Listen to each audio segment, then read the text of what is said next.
3 to 1. Bravo. It is a pleasure to welcome you to Joy News. I am Muftar Nabila Ablai. Today we are having a special conversation. A conversation outside her domain, because most often you would see her on television or listen to her on radio talk about national issues that affects you and I, how we can protect ourselves. When the COVID-19 pandemic broke, you heard her on radio and television educating us on what we must do to protect ourselves and how the police were going to ensure that everyone respect the laws of the land. Today she's talking about football. Not the usual person you see talk about football. But today we are talking about football because there is a menace in the game of football, a canker for that matter. Since time immemorial, there have been hooliganism in the game of football. Recently, we had a conversation with the president of the Ghana Football Association who says that he expects the Ghana Police Service to act. How do they act? How do they ensure that match venues are safe for you and I to attend and enjoy Ghana football? She is the head of the Public Relations Department of the Ghana Police Service. She is Superintendent Sheila Buckman. I am Muftar Nabila Ablai. She will be answering these questions. Madam, a pleasure to have you. Thank you. Talk to us. In Ghana football, there seems to be a certain perception that when you commit a crime at a match venue, it is not punishable by law. Really? Yes, please. A crime is a crime wherever it is committed. It could even be committed in the privacy of your home. It's still a crime.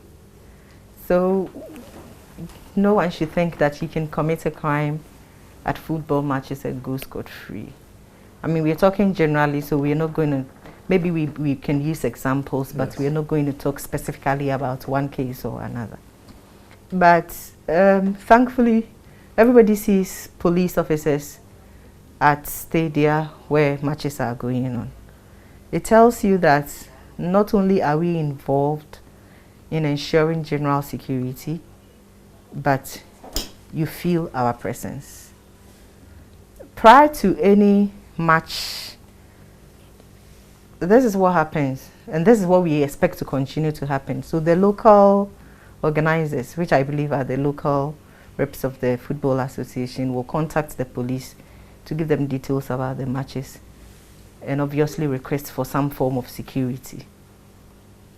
Several discussions go on, but at least there is one pre-match conference which has the police and all other players, the ambulance service, the Ghana National Fire Service, and sometimes the Ghana Armed Forces, because they help us. And then the football matches, the organizers. So our presence at football matches, we are ensuring general security, but also security for the officials. So this will be the referees and the match commissioners, security for the playing body, security for spectators, security for properties that are in the stadium and surrounding areas.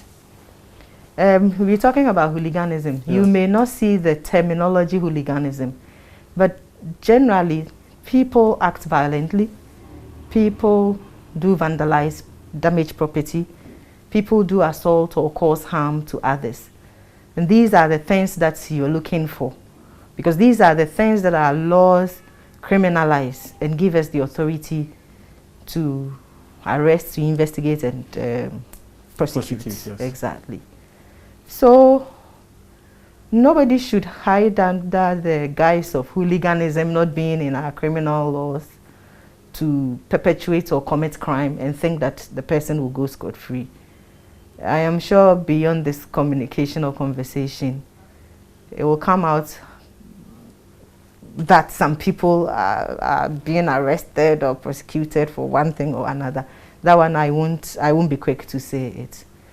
But if it is about routing, where you are identifying a group, yes, then the law permits us to look at the provisions on routing, which is about a group thing, and charge the group. Yes. But where the actions can also be assigned to individuals, those individuals must answer for their actions. Then what would you say the police has done over the years to ensure that there's safety at match venues, as you mentioned, for officials, for the players themselves, and everyone involved in the game of football? I believe that, but for the presence of the police and but for the involvement of the police from the beginning to the end, we would probably be recording chaos or fatal situations.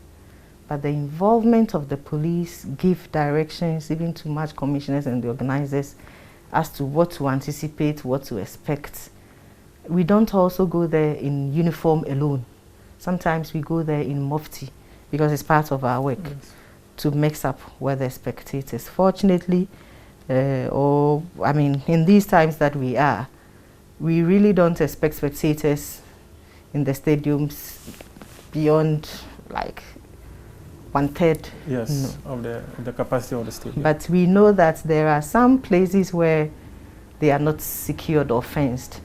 For instance, if you consider the Wamanafo incident, yes, the playing field was not secured, there was no fence, and so people could even stand in their homes or at far places and be seeing what was going on in the field. In such a situation, you can't really expect that the police will go and form a wall around the place. So you may have instances where, although spectators are not allowed, people get to access the place. But when we are going, we go with the mentality of protecting these subjects that I mentioned, and often prepare ourselves with right and control disposition. At what point would the police say spectator A or B or group A or group B have gone overboard and they will need to face the full rigors of the law? It could be during the playing time or immediately after the playing time. So from the time people converge at the stadium, yes, which is the time the match organizers would often give to the police, till the time people leave the stadium. So this one would go beyond the 90 minutes of the playing time. Because at the end of the whistle, police often escorts the officials and the playing body, yes, out of the area, yeah, and see to it that spectators are also out and safe. So it could be just the period before, during, and after the game. You had mentioned about rioting. You had mentioned about violence or whatever in the game of football. And all these, you say, are criminal. In recent times, there have been many of such. Anecdotally, in the last 5 years, we've recorded not less than 20 to 30 of those incidents. But in the last 5 years, there's no single record that shows that the police who are ever present at our match venues have been able to arrest even a single person. So you are looking at arrest, but it will interest you to know that it is part of our rules to make a report of duties we attend. So on return of the police officers to their duty post, a report is made, or an entry, we like to say an entry is made as to what happened at the match venues. And these serve as part of a record for subsequent matches and the security advice we will give to the organizers. But we also need cooperation of local organizers. As much as we would often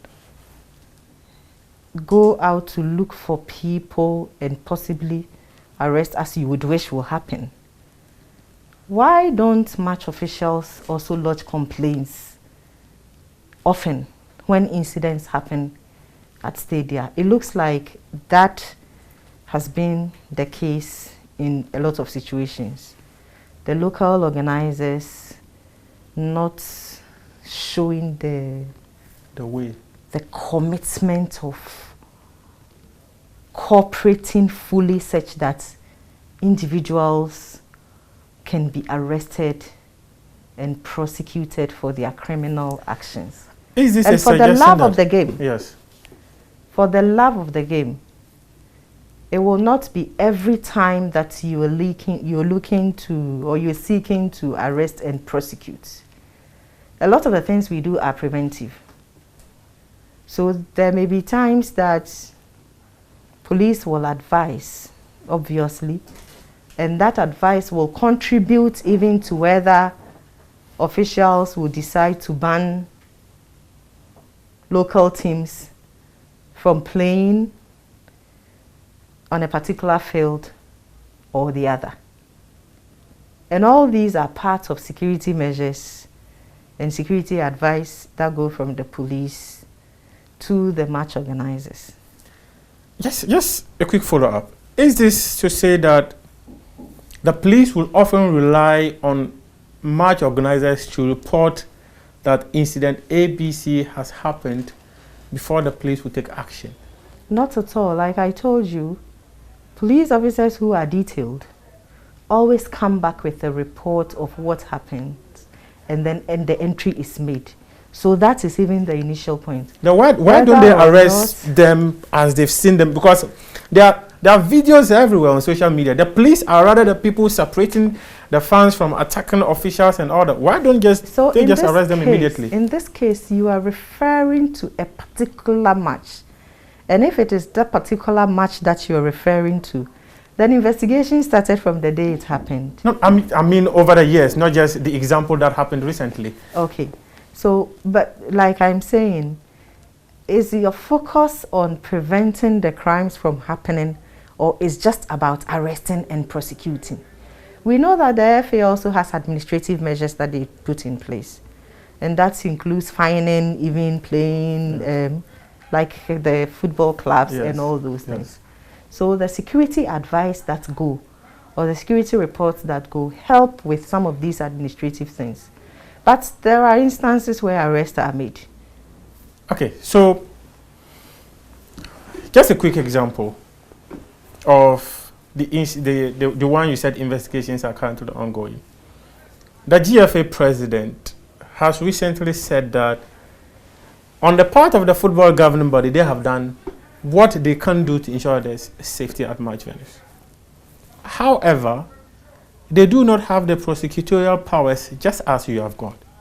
In his own words, he expects the police to act when these incidents happen.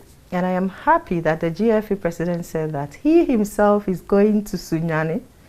He is going to the region where the incident happened to see what is happening. And hopefully, that statement alone will get the local football authority to cooperate fully, as it is expected, for people who have already been identified by the police to be nabbed. One thing that people have often said is that if someone is arrested at a match venue, it serves as a deterrent for others. Yes, it is with crime. When somebody commits a crime and the person gets to face the law, the full rigors of the law, the essence of punishment, one of them is to deter. So it is with crime. And so that statement is true.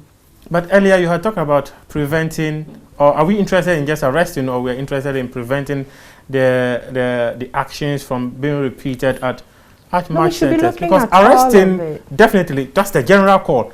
When you arrest someone, if you go and put him behind bars for 24 hours, the next time someone is going to the stadium, the person also has at the back of his mind that I might not sleep in my house. Yes, so like I'm saying, you don't have the data. I don't have the data regarding how many arrests have been made. But definitely there have been arrests. From my inquiries and from my briefings, I got to know that there have been arrests over the years related to certain football matches. Oh, so it is not true that there has never been an arrest. Okay, so we could be referring to the incidents of May 9th and all that. Because of the magnitude of the violence that transpired, definitely arrests were made. But the recent ones where the GFA president said, even your own people were attacked. No, so you were talking, this one, you were specifically talking about the Wamanafu incident. And in that case, where the police were attacked is in Techiman City versus Tamale City. I do not have reports of a police officer being attacked, Yes. and for which reason you had to arrest ABC. When we are there for everybody, to ensure general security at match venues.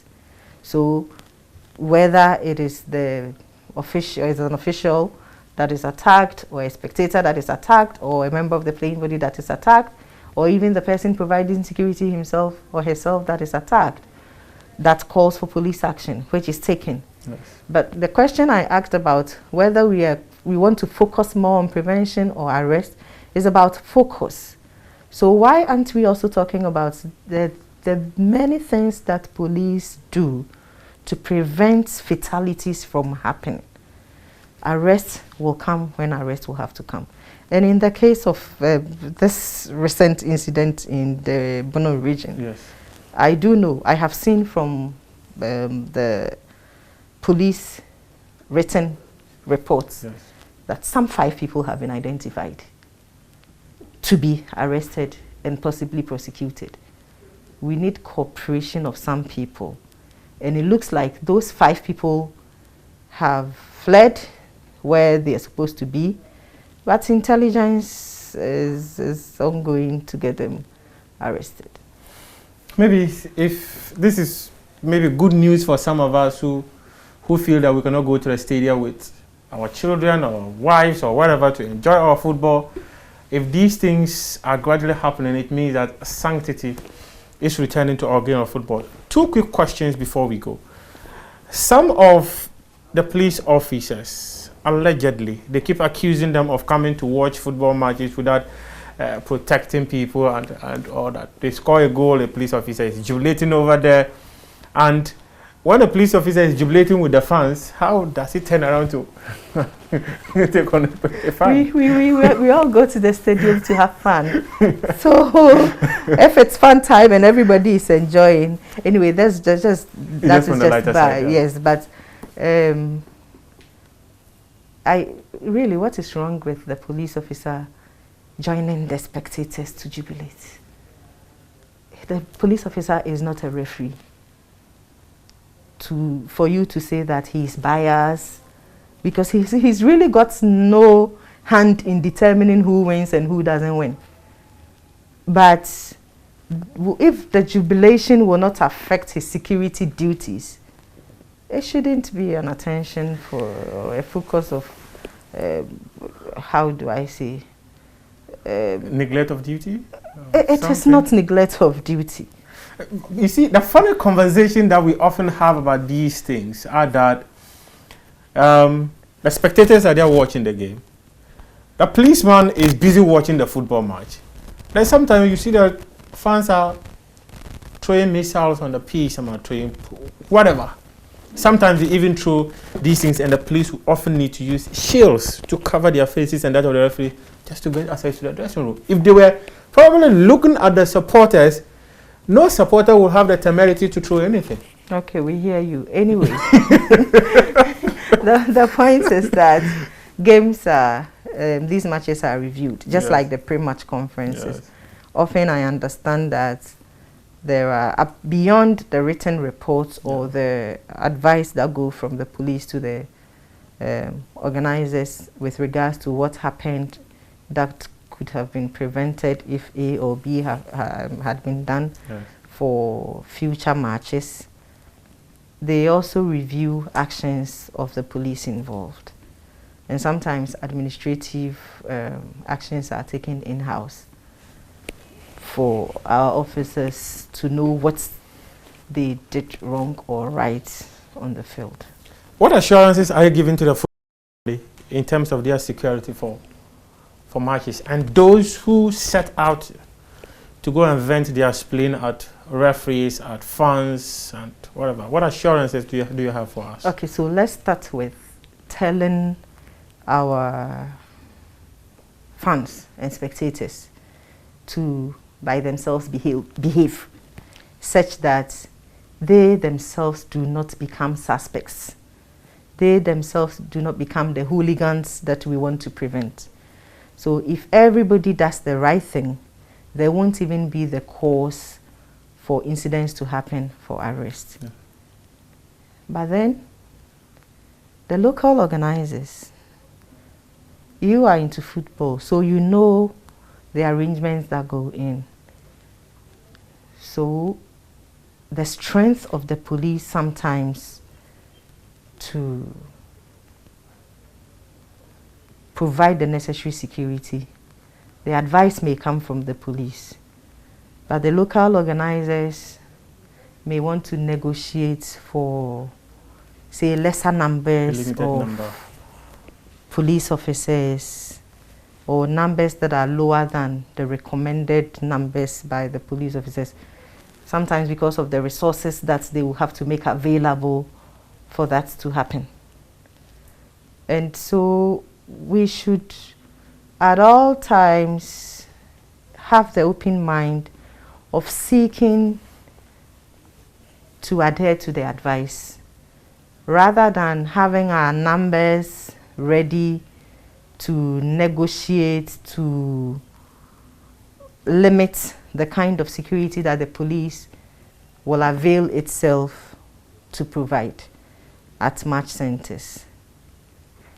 And where the advice comes that for one or two reasons, because you see, when we're going to provide security, we are not looking at security relative to the match alone. Sometimes there may be prevailing conditions in the community that could trigger incidents happening on the field. Exactly. Yeah. And sometimes you have to negotiate hard before local organizers even get to understand. And these are reports coming from commanders on the ground. So yes, the advice is not only going for spectators to do the right thing, but also for the local organizers to do the right thing from the beginning. Match officials to do what is right for the beginning, so that their actions don't trigger actions that call for arresting people later on for prosecutions.